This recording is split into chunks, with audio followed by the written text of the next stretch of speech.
بسم الله الرحمن الرحيم. هو الذي خلقكم من تراب ثم من نطفة ثم من علقة ثم يخرجكم طفلا ثم لتبلغوا أشدكم ثم لتكونوا شيوخا ومنكم من يتوفى من قبل ولتبلغوا أجلا مسمى ولعلكم تعقلون. هو الذي يحيي ويميت فإذا قضى أمرا فإنما يقول له كن فيكون. അസ്സലാമു അലൈക്കും വറഹ്മത്തുള്ളാഹി വബറകാതുഹു. ഖുർആൻ പദം 1645 ദിവസത്തിലേക്ക് എല്ലാവരെയും ഹാർദമായി സ്വാഗതം ചെയ്യുന്നു. വിശുദ്ധ ഖുർആനിലെ 40-ാമത്തെ അധ്യായമായ സൂറത്തുൽ ഗാഫിറിലെ 67-68 ആയത്തുകളാണ് ഇന്ന് പഠനവിധേയമാക്കുന്നത്. ക്ലാസ് ആരംഭിക്കുന്നതിനായി ആദരണീയനായ ഡോക്ടർ AI വിലായത്തുള്ള സാഹിബിനെ ക്ഷണിക്കുന്നു. അസ്സലാമു അലൈക്കും വറഹ്മത്തുള്ളാഹി വബറകാതുഹു. أعوذ بالله من الشيطان الرجيم. بسم الله الرحمن الرحيم. هو الذي خلقكم من تراب ثم من نطفة ثم من علقة ثم يخرجكم طفلا ثم لتبلغوا أشدكم ثم لتكونوا شيوخا ومنكم من يتوفى من قبل ولتبلغوا أجلا مسمى ولعلكم تعقلون. هو الذي يحيي ويميت فإذا قضى أمرا فإنما يقول له كن فيكون. صدق الله العلي العظيم. സൂറത്ത് ഗാഫിറിലെ 67-68 ആയത്തുകളാണ് ഞാൻ നിങ്ങളെ കേൾപ്പിച്ചിട്ടുള്ളത്. പ്രാപഞ്ചിക പ്രതിഭാസങ്ങളെ ഒന്നിനു പുറകെ ഒന്നായി ചൂണ്ടിക്കാണിച്ചുകൊണ്ട് അള്ളാഹുവിന്റെ ഏകത്വത്തെ ബോധ്യപ്പെടുത്തുന്ന വിധത്തിലുള്ള കാര്യങ്ങളാണ് നമ്മൾ പഠനവിധേയമാക്കിക്കൊണ്ടിരിക്കുന്ന ഭാഗത്തുള്ള സൂറത്ത് ഗാഫിറിലെ ആയത്തുകൾ പ്രതിപാദിക്കുകയുണ്ടായത്. ആകാശങ്ങളുടെയും ഭൂമിയുടെയും സൃഷ്ടിപ്പിനെ പരാമർശിച്ച് ഭൂമിയെ മനുഷ്യന് വാസയോഗ്യമാക്കി മാറ്റിയതിനെ കുറിച്ചും മനുഷ്യനെ അവന്റെ ആകാര സൗഷ്ഠവത്തോടുകൂടി രൂപകൽപ്പന ചെയ്ത കാര്യവും ഏറ്റവും ഉത്തമമായ ഭക്ഷ്യപദാർത്ഥങ്ങൾ മനുഷ്യനായിട്ട് അള്ളാഹു സജ്ജമാക്കിയതിനെ കുറിച്ചും അള്ളാഹു മനുഷ്യന്റെ മേൽ ചൊരിഞ്ഞിട്ടുള്ള വിവിധങ്ങളായ അനുഗ്രഹങ്ങളെ പരാമർശിച്ചു കൊണ്ടൊക്കെയാണ് അള്ളാഹുവിന് മാത്രം വിധേയപ്പെട്ടുകൊണ്ട് അവന് മാത്രം സമർപ്പിക്കുന്നവരായിക്കൊണ്ട് അവനെ വിളിച്ച് പ്രാർത്ഥിക്കാൻ അള്ളാഹു നമ്മൾ പിന്നിട്ട ആയത്തുകളിൽ ആവശ്യപ്പെടുകയുണ്ടായത്. അതിനെ തുടർന്ന് വ്യക്തിപരമായിട്ട് ഒരു പ്രഖ്യാപനം നടത്താൻ നബി സല്ലല്ലാഹു അലൈഹി വസല്ലമയോട് അള്ളാഹു ആവശ്യപ്പെട്ടതും നമ്മൾ കാണുകയുണ്ടായി. പ്രവാചകരെ ഇങ്ങനെ പറയുക അല്ലെങ്കിൽ പ്രഖ്യാപിക്കുക എന്ന് പറഞ്ഞു. ഇന്നി നുഹീതു അൻ അഅ്ബുദൽ ലദീന തദ്ഊന മിൻ ദൂനില്ലാഹ്. അള്ളാഹുവിന് പുറമെ നിങ്ങൾ വിളിച്ച് പ്രാർത്ഥിക്കുന്ന തരം സംഗതികളെ അവക്ക് ഇബാദത്ത് ചെയ്യുന്നത് എനിക്ക് വിലക്കപ്പെട്ടിരിക്കുന്നു. ആ ഒരു കാര്യം ഒരിക്കലും ചെയ്യാൻ പാടില്ല എന്ന വിധത്തിൽ എന്നോട് നിർദ്ദേശിക്കപ്പെട്ടിരിക്കുകയാണ്. ലമ്മാ ജാഅനിയൽ ബയ്യിനാതു മിർ റബ്ബി. അതിന് ഉപോത്ബലകമായിട്ടുള്ള തെളിവുകൾ അടങ്ങിയ ആയാത്തുകളാണ്, ബയ്യിനാത്തുകളാണ് എനിക്ക് വന്നു കിട്ടിയിട്ടുള്ളത്. അപ്പൊ ആ ബയ്യിനാത്തുകളുടെ തന്നെ ഒരു തേട്ടം അല്ലാഹുവല്ലാത്ത മറ്റൊന്നിനെയും വിളിച്ച് പ്രാർത്ഥിക്കാതിരിക്കാനും അവക്കൊന്നും തന്നെ വിധേയപ്പെടാതിരിക്കാനും വേണ്ടിയുള്ളതാണ്. എന്നോട് കൽപ്പിക്കപ്പെട്ടിട്ടുള്ളത് ഉമിർതു അൻ ഉസ്ലിം അലി റബ്ബിൽ ആലമീൻ, ലോകങ്ങളുടെ റബ്ബായ നാഥനായ അള്ളാഹുവിന് സമർപ്പിക്കുവാനാണ് കൽപ്പന നൽകപ്പെട്ടിട്ടുള്ളത്. ഈ ആലമുകൾക്കായിട്ട് ആലമുകളുടെ സ്രഷ്ടാവായ അവയുടെ പരിപാലകനും നിയന്ത്രകനും ഒക്കെയായ ഒരേ ഒരു റബ്ബുണ്ട്. ആ റബ്ബിന് മാത്രമേ വിധേയപ്പെടാവൂ എന്നതാണ്, അവന് മാത്രമേ സമർപ്പിക്കാവൂ, അവന് സമർപ്പിക്കുന്ന മുസ്ലിം ആകുവാനാണ് അള്ളാഹു എന്നോട് കൽപ്പിച്ചിരിക്കുന്നത് എന്നുകൂടിയാണ് വ്യക്തമാക്കാൻ വേണ്ടി നബി സല്ലല്ലാഹു അലൈഹി വസല്ലമയോട് അള്ളാഹു ഇവിടെ നിർദ്ദേശിച്ചിട്ടുള്ളത്. ഈ കാര്യങ്ങൾ ശ്രദ്ധയിലേക്ക് കൊണ്ടുവന്നതിനെ തുടർന്ന് അള്ളാഹു മനുഷ്യന്റെ രൂപപ്പെട്ടു വന്ന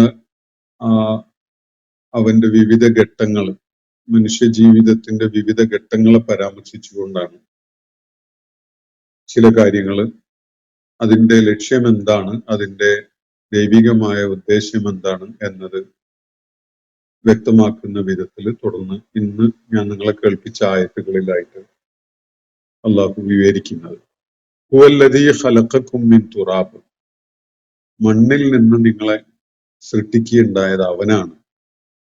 ഇവിടെ നേരത്തെ പരാമർശിച്ച റബ്ബുൽ ആലമീന് സമർപ്പിക്കാനാണ് ഞാൻ കൽപ്പിക്കപ്പെട്ടിരിക്കുന്നത് എന്ന് പറഞ്ഞല്ലോ.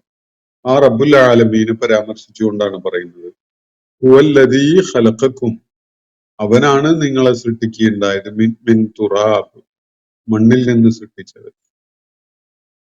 മണ്ണിൽ നിന്നായി നിങ്ങളെ രൂപകൽപ്പന ചെയ്ത് സൃഷ്ടിക്കുകയുണ്ടായത് ആ ഉലകങ്ങളുടെ തമ്പുരാനായ അള്ളാഹുവാണ് എന്നാണ് ഇവിടെ വ്യക്തമാക്കിയിരിക്കുന്നത്. സുമ്മ മിൻ നുത്ഫത്തിൻ, മണ്ണിൽ നിന്ന് സൃഷ്ടിച്ചു എന്ന് പറയുമ്പോൾ അതിന്റെ പല ഘട്ടങ്ങളെയും തുടർന്ന് അള്ളാഹു പരാമർശിക്കുകയാണ്.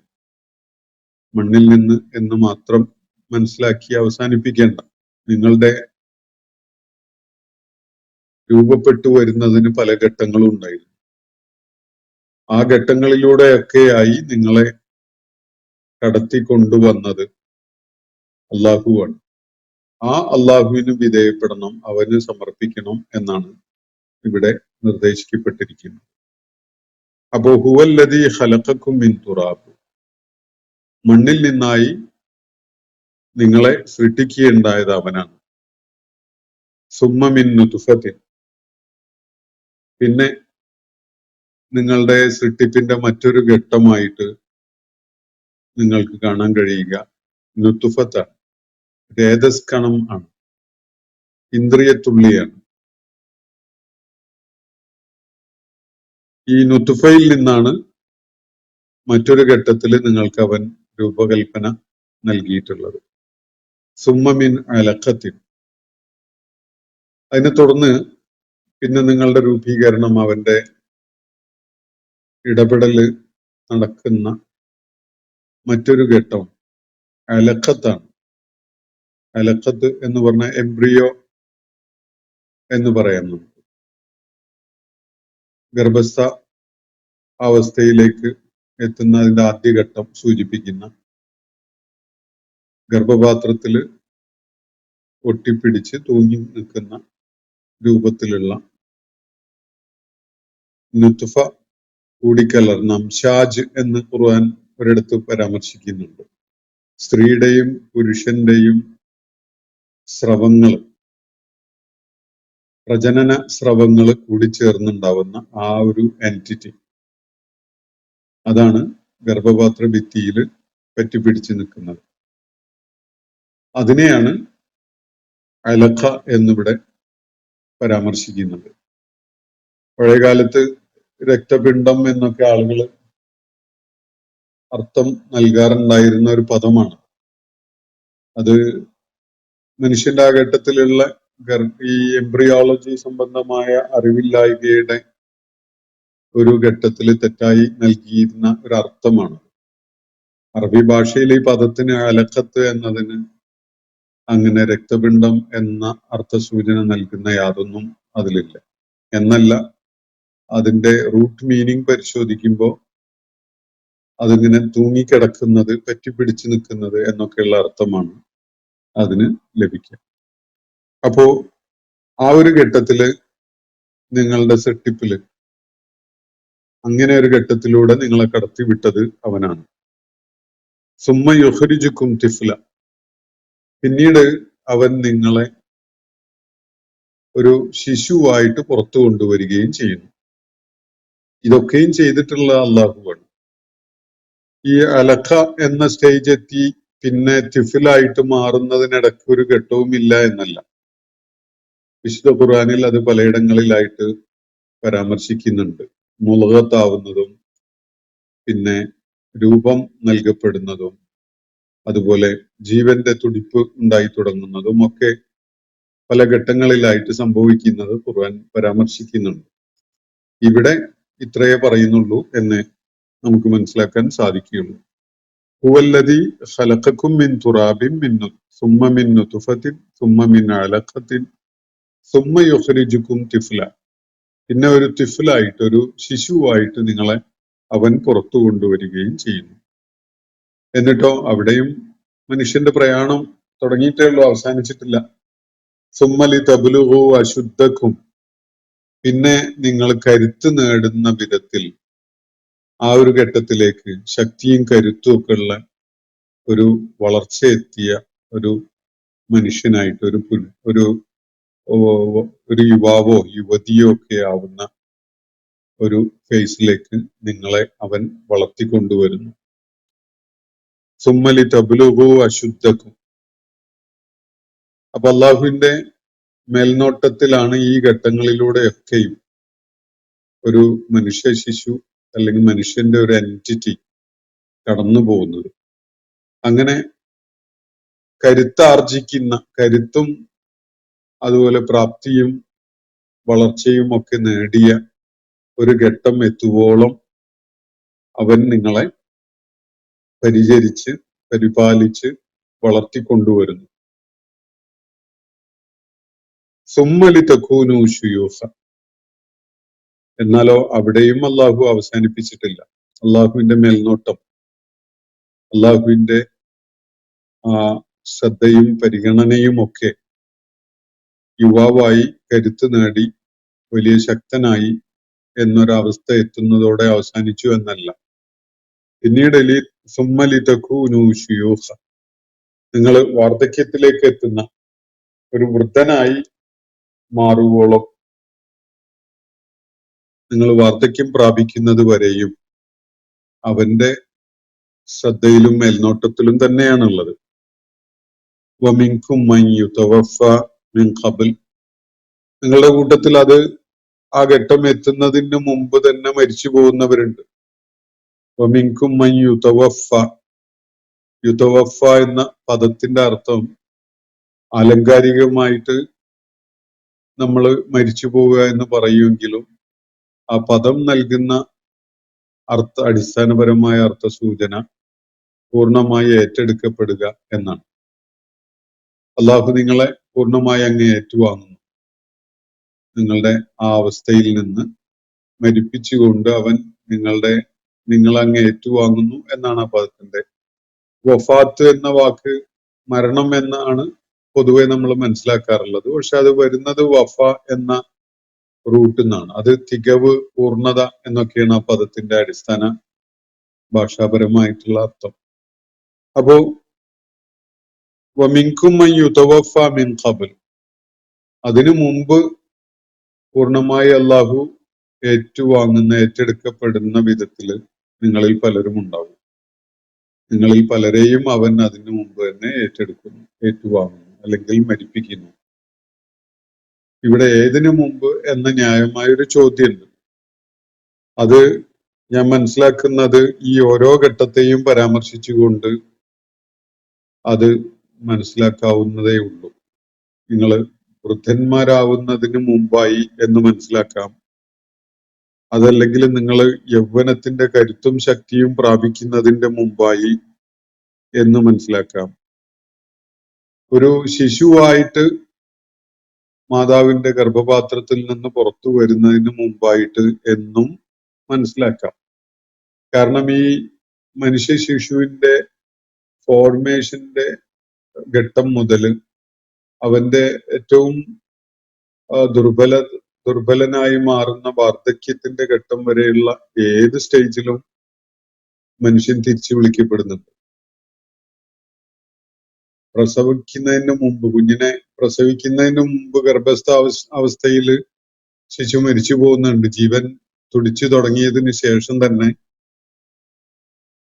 സാധാരണഗതിയിലുള്ള പ്രസവ പ്രക്രിയയിലൂടെ കടന്നു പോകാതെ കുഞ്ഞ് ഗർഭസ്ഥാവസ്ഥയിൽ ഗർഭപാത്രത്തിനകത്ത് വെച്ച് തന്നെ മരിച്ചു പോകുന്ന അവസ്ഥയുണ്ട്. ഒരു തിഫുലായിട്ട്, ഒരു ശിശുവായി പിറന്ന് ഭൂമുഖത്തെത്തിയതിനു ശേഷം സെക്കൻഡുകൾ കൊണ്ട് മരിച്ചു പോകുന്നവരുണ്ട്. വളർച്ചയുടെ ഏത് ഘട്ടത്തിൽ വേണമെങ്കിലും അള്ളാഹു അവരെ പൂർണ്ണമായി ഏറ്റുവാങ്ങുന്ന വിധത്തിൽ അവരെ തിരിച്ചു വിളിക്കുന്നത് നമുക്ക് കാണാൻ സാധിക്കുന്നുണ്ട്. അപ്പൊ അള്ളാഹു ഇവിടെ സൂചിപ്പിക്കുന്ന വമിൻകും മൻ യുതവഫ മിൻ ഖബൽ, ഒരു നിലക്ക് നമുക്ക് ഈ വാർദ്ധക്യം എത്തുന്നതിന് മുമ്പായി തിരിച്ചു വിളിക്കപ്പെടുന്നവര് നിങ്ങളുടെ കൂട്ടത്തിലുണ്ട് എന്ന് പരിമിതമാക്കി മനസ്സിലാക്കാം. എല്ലാവരും വാർദ്ധക്യത്തിൽ എത്തുന്നില്ല. ചിലര് നിറയൗവനത്തിൽ തന്നെ മരിച്ചു പോകുന്നു, ചിലര് ബാല്യത്തിൽ മരിച്ചു പോകുന്നു, ചിലര് ബാല്യവും യൗവനവും ഒക്കെ പിന്നിട്ട് ഒരു യോഗ്യനായ ഒരാളായി കത്തി നിൽക്കുന്ന, തിളങ്ങി നിൽക്കുന്ന ഒരു ഘട്ടത്തിൽ മരിച്ചു പോകുന്നു. ഇങ്ങനെയൊക്കെ പല ഘട്ടങ്ങളിലുമായിട്ട് മരണം സംഭവിക്കുന്നുണ്ട്. ഈ എല്ലാ ഘട്ടങ്ങളിലൂടെയും കടന്നു പോകുന്നതിന് മുമ്പായിട്ട് മരിച്ചു പോകുന്നവര് അള്ളാഹു പൂർണ്ണമായി ഏറ്റുവാങ്ങുന്ന ആളുകളുണ്ട് നിങ്ങളുടെ കൂട്ടത്തിൽ. എന്തിനാണിത്? രണ്ട് കാരണങ്ങൾ അള്ളാഹു ഇവിടെ പറയാണ്.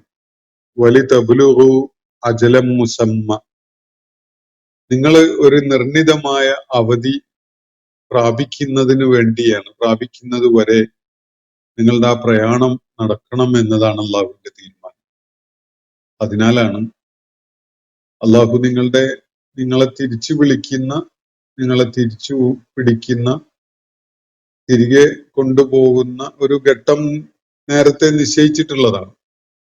ആ ഘട്ടം നിങ്ങൾ എത്തുന്നത് വരെ അള്ളാഹു നിങ്ങൾക്ക് ഈ അവസരം നൽകിക്കൊണ്ട് നിങ്ങളുടെ കാര്യത്തിൽ ആവശ്യമായ ഇടപെടലുകൾ നടത്തിക്കൊണ്ട് നിങ്ങളുടെ മേൽനോട്ടം നിർവഹിച്ചുകൊണ്ടിരിക്കുകയാണ്.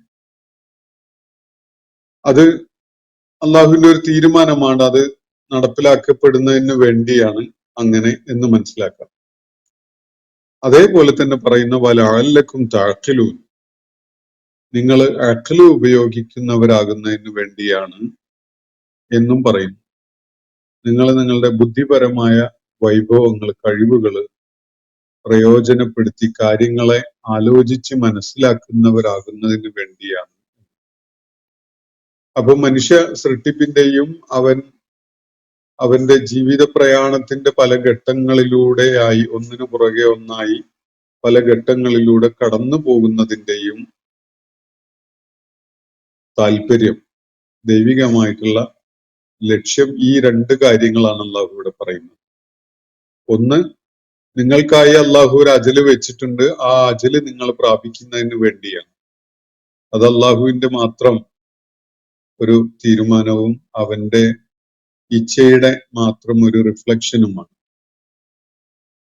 രണ്ടാമത് പറയുന്ന കാര്യം വലഅല്ലക്കും തഅഖിലൂൻ എന്നാണ്. അത് ഈ ബന്ധപ്പെട്ട മനുഷ്യന് കൂടി ഒരു ഇൻവോൾവ്മെന്റ് ഉള്ള ഒരു സംഗതിയാണ്. അള്ളാഹു എന്തിനു വേണ്ടിയാണ് ഒരു അവധി എത്തുന്നത് വരെ ജീവിച്ച് മരിക്കാൻ വേണ്ടി മാത്രമാണോ മനുഷ്യനെ സൃഷ്ടിച്ചിട്ടുള്ളത്?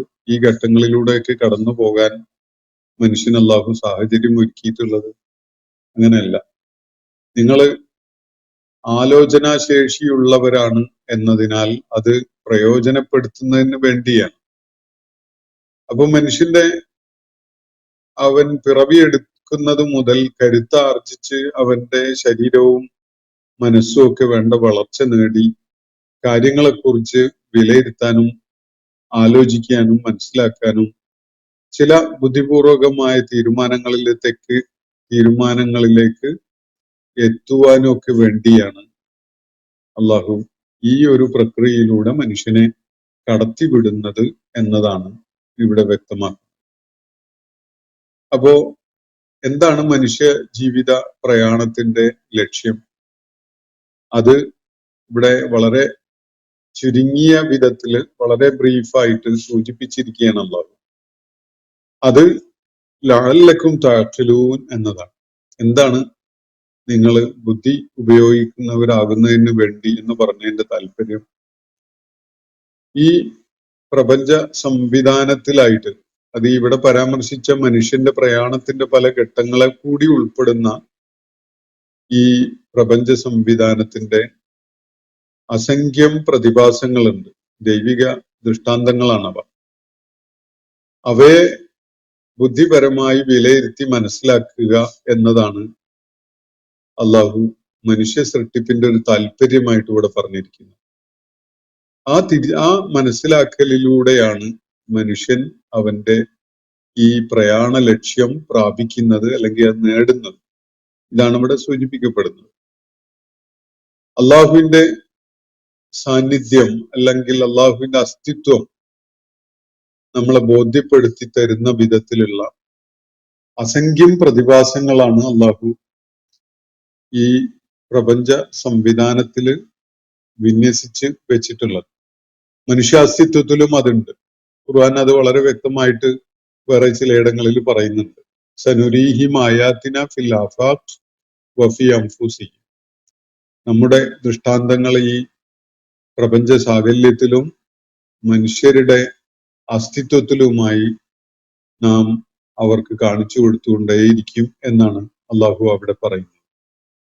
അപ്പൊ ഈ കാര്യങ്ങളെ കണ്ടുകൊണ്ട് പ്രപഞ്ചത്തിന്റെ വിവിധങ്ങളായ തലങ്ങളിലുള്ള ദൈവിക ദൃഷ്ടാന്തങ്ങളെ വായിച്ചറിഞ്ഞുകൊണ്ട് നിരീക്ഷിച്ച് മനസ്സിലാക്കിക്കൊണ്ട് മനുഷ്യൻ ചില തീരുമാനങ്ങളിലേക്ക് എത്തേണ്ടതുണ്ട്. അതിനു വേണ്ടിയാണ് ഒരു അജല് നിശ്ചയിച്ചുകൊണ്ട് മനുഷ്യനെ, ഒരായുസ് നിശ്ചയിച്ചുകൊണ്ട് മനുഷ്യനെ പല ഘട്ടങ്ങളിലൂടെയായിട്ട് അള്ളാഹു കടത്തിവിടുന്നത്. അപ്പൊ ഈ പ്രപഞ്ചത്തിലുള്ള അസംഖ്യം പ്രതിഭാസങ്ങൾ തീർച്ചയായിട്ടും മനുഷ്യന്റെ നിരീക്ഷണത്തിനും വിലയിരുത്തലിനും വിധേയമാക്കപ്പെടേണ്ട സംഗതികളാണ്. എന്ന പോലെ തന്നെ മനുഷ്യ സൃഷ്ടിപ്പിന് അള്ളാഹു നിശ്ചയിച്ചിട്ടുള്ള ഈ ഘട്ടങ്ങളുണ്ടല്ലോ, ഇവിടെ പരാമർശിക്കപ്പെട്ട ഘട്ടങ്ങൾ, നുതുഫ ആയിരുന്ന ഘട്ടം, അലഖത്തായിരുന്ന ഘട്ടം, തിഫിലാവുന്ന ഘട്ടം, അതുപോലെ യൗവനത്തിന്റെയും വളർച്ചയുടെയോ ഒക്കെ കരുത്തും ശക്തിയും ഒക്കെ പ്രാപിക്കുന്ന ഘട്ടം, പ്രായാധിക്യം എത്തുന്ന ഒരു ഘട്ടം, അതുപോലെ പൂർണ്ണമായിട്ട് ഓരോരുത്തരും ഏറ്റുവാങ്ങപ്പെടുന്ന, തിരിച്ചു വിളിക്കപ്പെടുന്ന ഘട്ടം, അതുപോലെ മനുഷ്യന്റെ ആയുസ് എന്ന പ്രതിഭാസം, ഇതൊക്കെയും തന്നെ മനുഷ്യന് ആലോചനക്ക് വിധേയമാക്കേണ്ട പ്രതിഭാസങ്ങളാണ്. പ്രകൃതിയിലുള്ളത് മാത്രമല്ല, മനുഷ്യന്റെ അസ്തിത്വത്തിൽ തന്നെ അവന് നിരീക്ഷിച്ചും വിലയിരുത്തിയും മനസ്സിലാക്കി തീർക്കാൻ കഴിയാത്ത അത്രയും പ്രതിഭാസങ്ങൾ അടങ്ങിയിട്ടുണ്ട്. അതുകൊണ്ടാണ് മനുഷ്യന്റെ ശാസ്ത്ര മാനവിക മേഖലകളിലുള്ള പഠനം ഉണ്ടല്ലോ, അതൊരിക്കലും അവസാനിക്കുന്നില്ലല്ലോ, തീരുന്നില്ലല്ലോ. എത്ര നൂറ്റാണ്ടുകളായി മനുഷ്യൻ ഈ പ്രകൃതിയെ, ഈ പ്രപഞ്ചവുമായി ബന്ധപ്പെട്ടുകൊണ്ടുള്ള പല കാര്യങ്ങളെയും ഗവേഷണം ചെയ്തും വിലയിരുത്തിയും നിരീക്ഷിച്ചും മനസ്സിലാക്കി ഉൾക്കൊള്ളാൻ തുടങ്ങിയിട്ട് എത്രയോ നൂറ്റാണ്ടുകൾ പിന്നിട്ട് കഴിഞ്ഞു. മനുഷ്യന്റെ ശരീരഘടന, അവന്റെ സ്വഭാവം, അവന്റെ മനഃശാസ്ത്രം, അവന്റെ വിവിധങ്ങളായ ഫാക്കൽറ്റീസ്, ഇതിനെക്കുറിച്ചൊക്കെയുള്ള പഠനം അതുപോലും മനുഷ്യൻ ഇന്ന് വരെയായിട്ട് പൂർത്തിയാക്കിയിട്ടൊന്നുമില്ല. നിരന്തരം പുതിയ പുതിയ സാധ്യതകൾ വെളിപ്പെട്ടു വരികയാണ് പഠനത്തിന്. ഇപ്പോ വൈദ്യശാസ്ത്രം ഒരു ഘട്ടത്തില് വെറും വൈദ്യശാസ്ത്രം എന്നൊരു പേരിലാണ് അറിയപ്പെട്ടിരുന്നത്. ഇന്ന് അതിന് നൂറുകണക്കിന് സബ് ഫീൽഡ്സ് ഉണ്ട്. അതുകൊണ്ടാണല്ലോ ഡോക്ടർമാര് പല വിവിധ മേഖലകളിലായിട്ട് സ്പെഷ്യലൈസ് ചെയ്ത് അതിന്റെ എക്സ്പേർട്സ് ആയി മാറുന്നത്. ഓരോ സ്പെഷ്യാലിറ്റി ആയിട്ട് പരിഗണിക്കപ്പെടുന്ന മേഖലയുടെയും സബ് ഫീൽഡ്സ് ദിനം പ്രതി ഉണ്ടായിക്കൊണ്ടിരിക്കുകയാണ്. അതുകൊണ്ട് തന്നെ വളരെ വളരെ നാരോ ആയ അല്ലെങ്കിൽ മെറ്റിക്കുലസ് ആയിട്ടുള്ള ഒരു വളരെ നേർത്ത ഒരു പോയിന്റിൽ അല്ലെങ്കിൽ ഒരു കാര്യത്തിൽ വൈദഗ്ധ്യം നേടിയിട്ട് അതിന്റെ എക്സ്പെർട്ടാണ് എന്ന് പറയുന്ന ഒരു പ്രവണത ഇന്ന് നമുക്ക് വ്യാപകമായിട്ട് കാണാൻ സാധിക്കും. എല്ലാ വിജ്ഞാന മേഖലകളുടെയും കാര്യം ഇങ്ങനെയാണ്. ഇതൊക്കെയും അള്ളാഹുവിന്റെ ആയാത്തുകളാണ്. പ്രകൃതിയുമായി പ്രപഞ്ചവുമായി ബന്ധപ്പെട്ടുകൊണ്ടുള്ള മനുഷ്യന്റെ നിരീക്ഷണങ്ങളും പഠനങ്ങളും ഒക്കെ ഉണ്ടല്ലോ, വിലയിരുത്തലുകളും ഒക്കെ.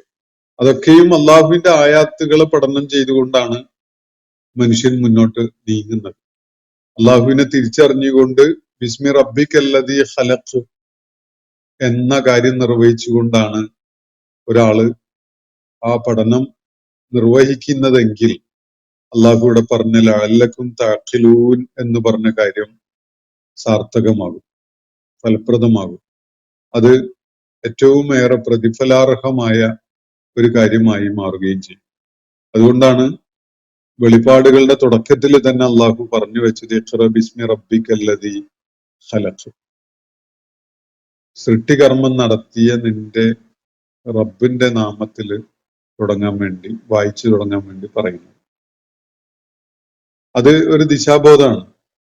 ആ ദിശാബോധം ഉള്ള വിധത്തിൽ ആളുകൾ അതിനെ പഠിക്കുന്നുണ്ട്, ദിശാബോധം ഇല്ലാത്ത വിധത്തിലും പഠിക്കുന്നുണ്ട്. രണ്ടിനും ഫലം ഉണ്ടാവും.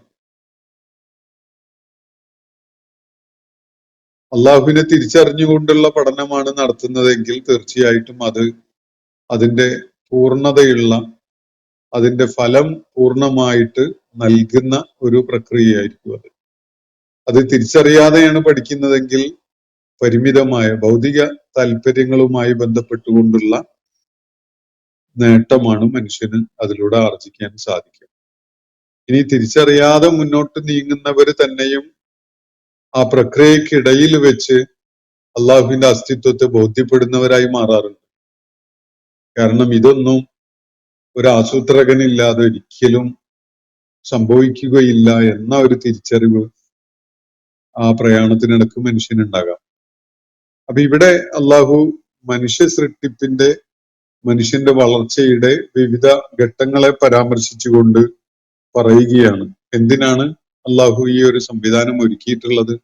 ലിതബ്ലുഗു അജലം മുസമ്മ, അവൻ നിശ്ചയിച്ച നിർണിതമായ അജല്, ആയുസിന്റെ ആ അവസാനത്തെ ഘട്ടം, അതുവരെ നിങ്ങൾ ആ പ്രയാണം നിർവഹിക്കുന്നതിന് വേണ്ടിയാണ് എന്നതാണ്. അത് അള്ളാഹിന്റെ താല്പര്യമാണ്. അള്ളാഹു സ്വേച്ഛാപരമായിട്ട് തീരുമാനിച്ച ഒരു സംഗതിയാണ് നിങ്ങളെ ആ പ്രോസസ്സിലൂടെ കടത്തിവിടണമെന്ന്. അതെന്തിനു വേണ്ടിയാണ്? ലഅല്ലക്കും തഅഖിലൂൻ, നിങ്ങൾ ബുദ്ധിയും ആലോചനയും ധിഷണയും ഒക്കെ പ്രയോജനപ്പെടുത്തുന്നവരായി മാറുന്നതിന് വേണ്ടി. അപ്പം മനുഷ്യന്റെ മസ്തിഷ്ക പ്രവർത്തനം, കാര്യങ്ങളുടെ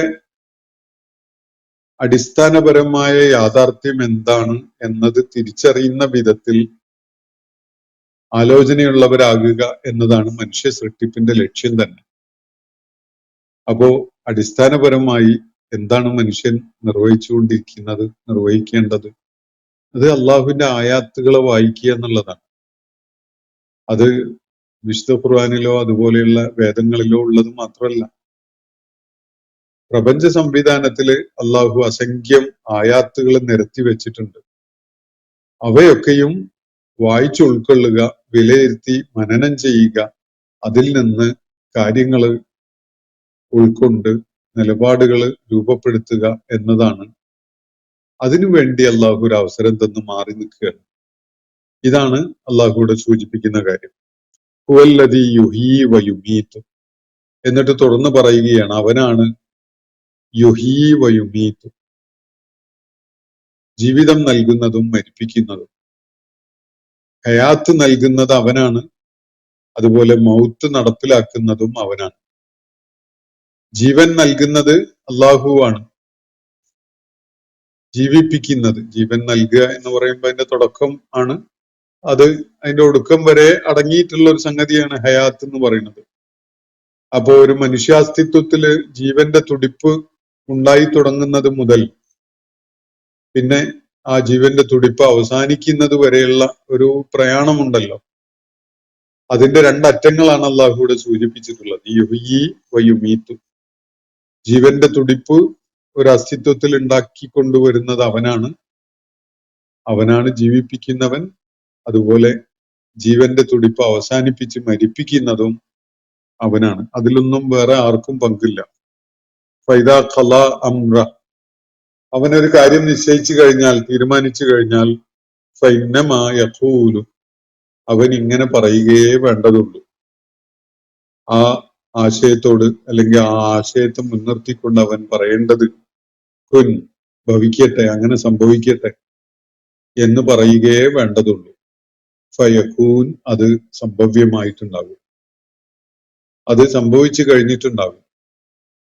അപ്പോ അള്ളാഹുവിന്റെ സൃഷ്ടിപ്രക്രിയ എന്നത് നിരീക്ഷിക്കുന്നവരെ സംബന്ധിച്ചിടത്തോളം പല ഘട്ടങ്ങളിലൂടെ കടന്നുപോയി വളരെ ഡെലിക്കറ്റും കോംപ്ലിക്കേറ്റഡും ആയിട്ടുള്ള ഒരു അതിവിസ്മയകരമായ പ്രതിഭാസമാണിത് എങ്കിൽ പോലും അള്ളാഹുവിനെ സംബന്ധിച്ചിടത്തോളം അത് വെല്ലുവിളിയുള്ള ഒരു കാര്യമല്ല. കുൻ എന്ന് പറയുകയേ വേണ്ടതുള്ളൂ. അതങ്ങനെ ഭവിക്കട്ടെ എന്ന് അള്ളാഹു നിശ്ചയിക്കുകയും പറയുകയും ചെയ്യുന്നതോടെ ഫയഖൂൻ, അത് കഴിയുന്നു, സംഭവിച്ചിരിക്കും എന്നതാണ് അത് സംബന്ധമായിട്ടുള്ള വസ്തുത. ഇതാണ് അള്ളാഹു ഇവിടെ വ്യക്തമാക്കുന്നത്. അവനാണ് ജീവിപ്പിക്കുന്നത്, അവനാണ് മരിപ്പിക്കുന്നത്. ഒരു കാര്യം അവൻ തീരുമാനിച്ചു കഴിഞ്ഞാൽ, അവന്റെ ഖളാ ഒരു കാര്യത്തിൽ ഉണ്ടായി കഴിഞ്ഞാൽ, ഫൈന്നമാ യഖൂലു ലഹു, അവൻ ഇങ്ങനെ പറയുകയേ വേണ്ടതുള്ളൂ.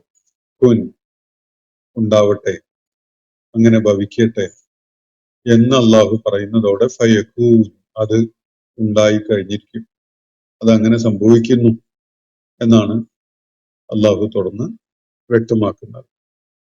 അപ്പൊ ഇവിടെ മനുഷ്യ സൃഷ്ടിപ്പിന്റെയും മനുഷ്യ ജീവിത പ്രയാണത്തിന്റെയും വിവിധ ഘട്ടങ്ങളെ സൂചിപ്പിച്ചുകൊണ്ട് ജീവിതവും മരണവും അള്ളാഹു സംവിധാനിച്ചതിന്റെ താല്പര്യം എന്താണ്, അത് എത്രത്തോളം വെല്ലുവിളി നിറഞ്ഞതാണ് അള്ളാഹുവിനെ സംബന്ധിച്ചിടത്തോളം ആ പ്രക്രിയ, അത് എത്രത്തോളം എളുപ്പമായതാണ് തുടങ്ങിയ കാര്യങ്ങളാണ് അള്ളാഹു ഇവിടെ വ്യക്തമാക്കിയിട്ടുള്ളത്.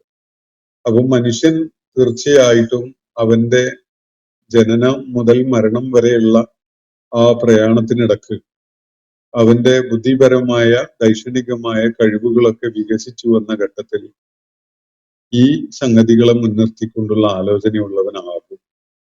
ചിലരതിനെ എളുപ്പത്തിൽ ഊതിക്കെടുത്തി കളയും, ചിലര് അതിനെ നന്നായി പ്രശോഭിക്കാൻ അവസരം ഉണ്ടാക്കി കൊടുത്തുകൊണ്ട് അതിന്റെ ഏറ്റവും നല്ല ഫലം കൊയ്തെടുക്കും. അപ്പോ കാര്യങ്ങളെ, ദൈവിക ദൃഷ്ടാന്തങ്ങളുടെ ഈ അസംഖ്യം പ്രതിഭാസങ്ങളെ മനുഷ്യാസ്തിത്വത്തിലും പ്രപഞ്ച സാകല്യത്തിലുമായിട്ടുള്ള എണ്ണിത്തീർക്കാൻ കഴിയാത്ത, അനുദിനം എണ്ണം വർദ്ധിച്ചു വരുന്ന ഈ പ്രതിഭാസങ്ങളെ വിലയിരുത്തിക്കൊണ്ട് അഖല് പ്രയോജനപ്പെടുത്തിക്കൊണ്ട് ചില തീരുമാനങ്ങളിലേക്ക് അവരെത്തുന്നതിന് വേണ്ടിയാണ് ഈ ഒരു പ്രക്രിയ അള്ളാഹു സംവിധാനിച്ചിട്ടുള്ളത് എന്നാണ് ഇവിടെ അള്ളാഹു വ്യക്തമാക്കിയിട്ടുള്ളത്. ഇന്നത്തെ സെഷൻ ഞാനിവിടെ അവസാനിപ്പിക്കുകയാണ്. സൂറത്ത് ഗാഫിറിലെ 67 മുതൽ 68 വരെയുള്ള ആയത്തുകളാണ് നമ്മൾ ഇന്ന് പഠന വിധേയമാക്കിയിട്ടുള്ളത്. അള്ളാഹു നമ്മെ എല്ലാവരെയും അനുഗ്രഹിക്കുമാറാവട്ടെ. വാഖിറു ദഅ്വാന അൽഹംദുലില്ലാഹി റബ്ബിൽ ആലമീൻ. അസ്സലാമു അലൈക്കും വറഹ്മത്തുള്ളാഹി വബറകാതുഹു. ഇന്നത്തെ ഖുർആൻ പദം ഇവിടെ സമാപിക്കുന്നു. ഖുർആൻ പഠനത്തിൽ പങ്കെടുത്ത എല്ലാവർക്കും അല്ലാഹു അർഹമായ പ്രതിഫലം നൽകി അനുഗ്രഹിക്കട്ടെ. വആഖിറു ദഅ്വാന അൽഹംദുലില്ലാഹി റബ്ബിൽ ആലമീൻ. അസ്സലാമു അലൈക്കും വറഹ്മത്തുള്ളാഹി വബറകാതുഹു.